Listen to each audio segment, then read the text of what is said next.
இந்த போராட்ட முறையை பற்றி பேசும்போது நல்ல அதிகாரிகளே இல்லையா, நேர்மையான அதிகாரிகளே இல்லையா, அவர்கள் மூலம் சட்டப்படியான வழிமுறையில் நீங்கள் இதை சாதிக்க முடியாதான்றலாம் கேள்வி எழுப்புகிறாங்க. இப்போ நேர்மையான அதிகாரி இல்லைன்னு யார் சொன்னாங்க? நேர்மையான அதிகாரி தான் சகாயம். அவர் சுடுகாட்டில் படுக்க வேண்டிய நிலைமை ஏன் வருது? அங்கேருந்து போனாக்க பணத்தை எல்லாம் அப்புறப்படுத்திடுவாங்கன்னு ஒரு அதிகாரி, ஐஏஎஸ் அதிகாரி போலீஸ் மீது வைத்திருக்கும் நம்பிக்கை அது. ஏன் சுடுகாட்டில் படுக்கணும் ஒரு ஐஏஎஸ் அதிகாரி? அடுத்து டிஎஸ்பி விஷ்ணுபிரியா, நேர்மையாக நடக்க முயன்ற, சட்டபூர்வமாக நடக்க முயன்ற அந்த பெண்மணியின் கதி என்ன? இப்படி ஒரு கதி, இதற்காகவா கலெக்ஷன் பண்ணி கொடுக்கறதுக்காக இந்த துறைக்கு வந்தோம் என்று தன்னுடைய வேதனையை வெளிப்படுத்தினார் மகேஸ்வரின்னு அவங்களுடைய நண்பர். அவங்க மர்மமாக ஆஸ்பத்திரியில் அட்மிட் ஆனாங்க, செல்ஃபோனை காணுன்றாங்க, அவ்வளோதான், முடிஞ்சு போச்சு. முத்துக்குமாரசாமி அவர் ரயில் தண்டவாளத்தில். இப்போ நல்லவர்கள், நேர்மையானவர்கள், சட்டத்தின் ஆட்சியை விரும்புகிறவர்கள் என்பவர்களுக்கெல்லாம் நடக்கிற கதி இது. இது தோற்றுப்போன அரசா இல்லையா? நாங்களா சொல்கிறோம் தோற்றுப்போன அரசுன்னு? இந்த நத்தம் விஸ்வநாதன் பேசுகிறாரு, டாஸ்மாகை மூடுனா ரவுடிசம் பெருகிறோன்றாரு, டாஸ்மாகை மூடுனா கள்ளச்சாராயம் பெருகிறோன்றாங்க. அப்போது நீங்கள் வைத்திருக்கிற போலீஸ் எதற்கு இருக்கிறது? போலீஸால் இதை அடக்க முடியாது, எங்களால் கட்டுப்படுத்த முடியாது என்று நீங்கள் ஒப்புதல் வாக்குமூலம் கொடுக்கிறீர்கள். உங்களால் முடியாது என்றால் ஒதுங்கி கொள்ளுங்கள், மக்கள் பார்த்துக்குவாங்கன்னு சொல்கிறோம். மேலப்பாளையூர்லையோ அல்லது மற்ற இடங்கள்லையோ எங்கே மக்கள் வேண்டாம் என்று முடிவு செய்து அணி திரண்டு நிற்கிறார்களோ அங்கே நல்ல சாராயமும் விற்க முடியாது, கள்ளச்சாராயமும் விற்க முடியாது. அப்போ தோற்றுப்போன அரசு இது, ஆள அருகதையற்ற அரசு இது. அந்த அரசு என்ன சொல்லுதுன்னாக்கா அவன் செய்வான், அதனால் நாங்கள் விற்கிறோம். திருட்டுக்கு கூட இப்படி சொல்லலாமே. பிக்பாக்கெட்டு, கொள்ளை, வீடு பூந்து திருடுறவன், பீரோ புள்ளிங்கெல்லாம் இருக்குது, இதை நாங்களே அரசாங்கத்தில் மொத்தமாக ஒரு செய்கிறோம், இல்லைன்னா கண்டவன் செய்வான்ட்டு. இதுக்கு பேர் அரசாங்கமா? இந்த கைது பற்றிய விவாதங்களை எல்லாம் பார்க்குறேன். பாடல் இப்படி இருக்கிறது அப்படி இருக்கிறது என்று விவாதிக்கிறார்கள். நீங்கள் பாடலை பற்றி விமர்சனம் சொல்லுங்கள், பாடலை எழுதிய கோவனை பற்றி விமர்சனத்தை சொல்லுங்கள், அதை வெளியிட்ட வினாவை பற்றி விமர்சனம் சொல்லுங்கள், அதை பேசுவோம். ஆனால் பாடல் சொல்லுகின்ற கருத்தை பற்றி என்ன சொல்லுகிறார்கள் பேசுபவர்கள்? இந்த டாஸ்மாக் தமிழகத்தை எப்படியெல்லாம் சீரழித்திருக்கிறது என்பதை இந்த பாடல் வரிகள் சொல்லுது. இந்த பாட்டுக்கு முன்னாலேயே ஏராளமான ஆய்வுகள் வந்திருக்குது. தமிழ் இந்து நாளேட்டில் ஒரு நீண்ட தொடர்கட்டுரை வந்தது, பிறகு ஆனந்த விடலில் வருது, முனைவர் வசந்தி தேவியினுடைய ஆய்வு அறிக்கைகள் இருக்குது. இப்போ கூட வினவு தளத்தில் ஒரு ஆவணப்படம் வெளியிட்டிருக்கிறோம், அம்மாவின் மரண தேசம் என்று. தமிழ்நாடு ஒரு மிகப்பெரிய சீரழிவுக்கு, தமிழ்நாட்டின் எதிர்கால தலைமுறை தள்ளப்பட்டு கொண்டிருக்கிறது ஒரு பெரிய சீரழிவுக்கு. இப்போ இந்த சீரழிவை எப்படி தடுத்து நிறுத்துவது என்பதை பற்றி இந்த அரசாங்கம் என்ன சொல்லுகிறது? உங்களுக்கு தெரியும், டாஸ்மாக் எதிர்ப்பு போராட்டங்கள் மிக தீவிரமாக நடந்து கொண்டிருந்த காலத்தில், ஒரு கொந்தளிப்பான நிலையில் தமிழகம் இருந்த காலத்தில் நத்தம் விஸ்வநாதன் என்ன அறிவிக்கிறார்? மது விலக்கெல்லாம் அமல்படுத்த முடியாது, டாஸ்மாக்கை எடுக்க முடியாது என்று அறிவிக்கிறார். அந்த அமைச்சருக்கு பேர் என்ன? மது விலக்கு மற்றும் ஆயத்தீர்வை அமைச்சர். இது ஒரு நகைச்சுவையாக இருக்குது. இவர் எப்படி மது விலக்கு அமைச்சர் டாஸ்மாக் கடை நடத்துவார்?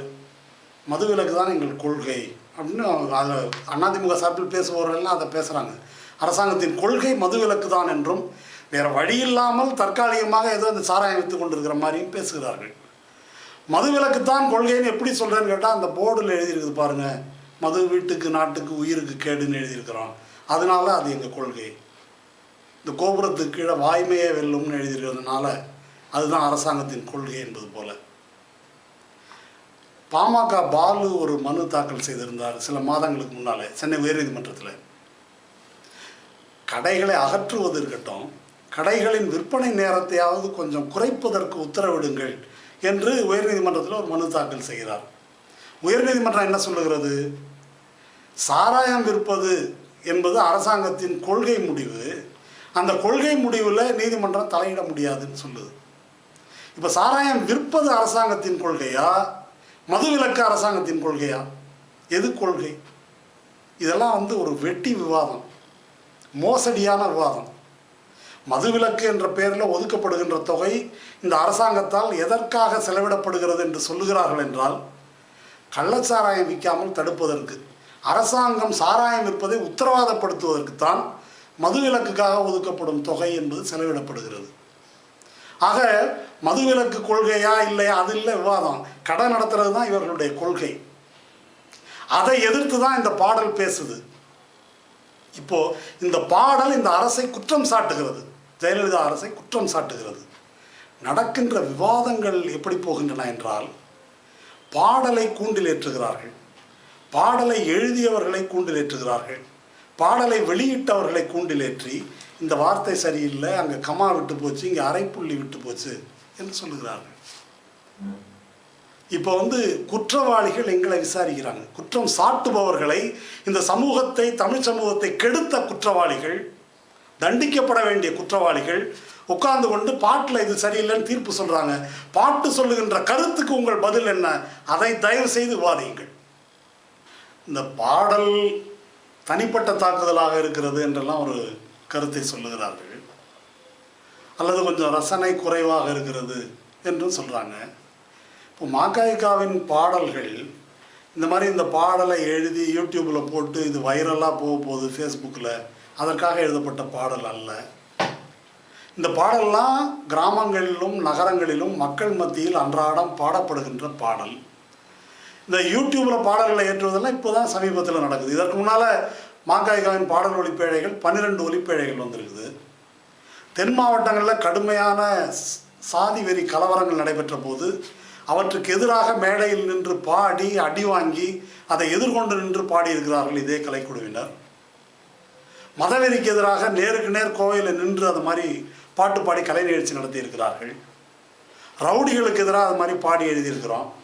அப்போ அங்கெல்லாம் அடிப்பானா தாக்குவானா என்ன நடக்குமோ என்பதெல்லாம் நாங்கள் யோசிப்பதில்லை. அங்கே என்ன தேவையோ, எது உண்மையோ, எது மக்களுக்கு சொல்லப்பட வேண்டிய விஷயமோ அங்கே சொல்லுகிறோம். எப்படி சொல்ல வேண்டும் என்பதை யார் தீர்மானிக்கிறார்கள்? இப்போ டாஸ்மாக் எதிர்ப்பாடலில் எடுத்துங்க, குடிசை பகுதிக்கோ அல்லது இது மாதிரி கிராமப்புற பகுதிகளுக்கோ போய் பெண்களிடம் கேட்குறோம் அதை பற்றி கருத்து, அவருடைய அனுபவங்களை, அவருடைய வயிற்றெரிச்சலை கேட்குறோம், எப்படி வெளிப்படுத்துகிறார்கள், என்ன சொற்களில் சொல்லுகிறார்கள் என்பதை கேட்கிறோம், அதை உள்வாங்கிக் கொள்ளுகிறோம். அதிலிருந்து தான் பாடல் வருது.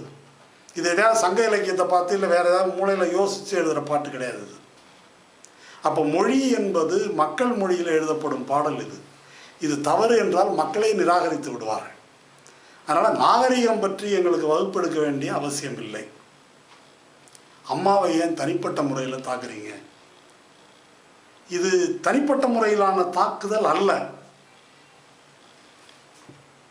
இப்போ உங்கள் அம்மாவை இது மாதிரி சொன்னாக்க நீங்கள் இப்படி அம்மாவை இழிவுபடுத்தி பேசுவீங்களான்னு நேற்று ஒரு ஊடக விவாதத்தில் ஒரு அதிமுக அம்மா கேட்டாங்க. அம்மாவை சாராயம் ஊற்றி கொடுக்குற மாதிரி அந்த காட்சிகள் சித்தரிக்குது.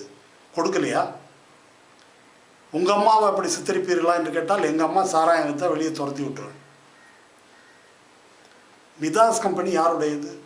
அடுப்பு வச்சு காய்ச்சினா தான் சாராயமா? பாய்லரில் காய்ச்சினா அது சாராயம் இல்லையா? அதை ஊற்றி கொடுக்கவில்லையா? அதை சொல்வதில் என்ன தவறு?